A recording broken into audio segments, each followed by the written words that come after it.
coming out, and Chucky had been shot.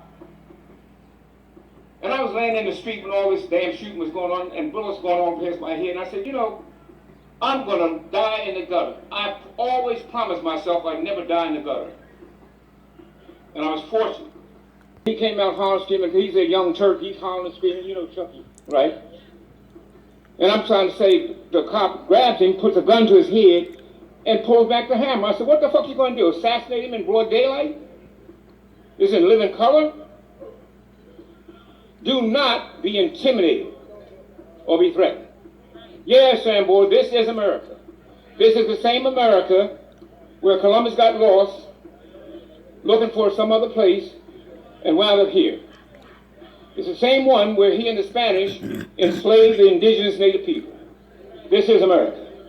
It's the same one that when they had, for the most part, almost annihilated the native populations, that they wrote to the church, the Catholic Church, the Pope, to ask could they bring African slaves in the 1500s. And Bishop de la Casa agreed that they could bring 400 a year. Who the hell's doing the counting? And it was so successful that he wrote back after several years, and de la Casa said to him, you can see these letters in the Library of Congress, said to him, you can do 800.